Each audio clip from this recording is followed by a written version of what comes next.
Gusto ko i-share sa inyo ang mga experience ko sa pagbabasar ko.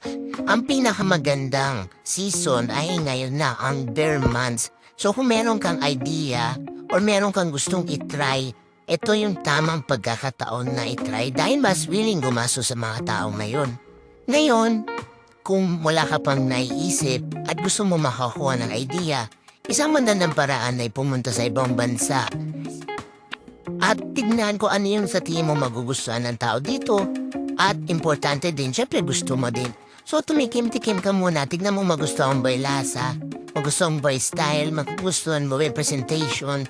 Pwede ka mamili ng 1 country, 2 or maybe 3. Tapos tignan mo paano mo siya madadala dito. Madali bang gawin, mahirap ba i-prepare, yung mga ganyan. So i-take into consideration yun din.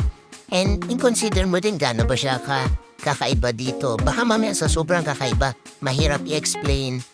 Marami pang education para lang makambenta ng isa. So ang isa pang technique ay may nakita kang sa ibang bansa na pwede mong gayain. Tapos yung mga flavor ay igaya mo dito sa Pilipinas. So yung mga nakita mo idea, itugma mo rin dito para madali pa rin siyang maintindihan ng customer mo. Kung masakit sa budget ang mag-travel ay, syempre meron ding YouTube. Marami nang naitulong sa akin ng YouTube. Mga formula, mga recipe. Pero syempre, kailangan mo pa rin mag-research and development sa iyong sarili. Kung ano ba yung nagugustuhan mo, nagugustuhan ng kapatid mo, nagugustuhan ng kaibigan mo.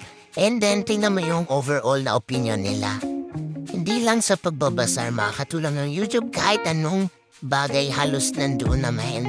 So, make sure to use mga ganyang mga content.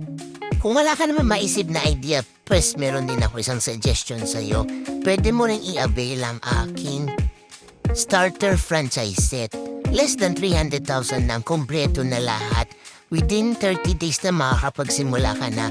Mabilis ang ROI, mabilis magsimula, hindi mahirap i-manage, hindi mo rin kailangan bantayan, kukuha ka lang ng isang tindera, kami nang bahala magturo.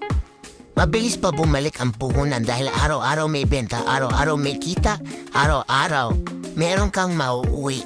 O mapapaikot mo na kagad yung pera mo araw-araw. Wala ka na kailangang ilabas pang muli.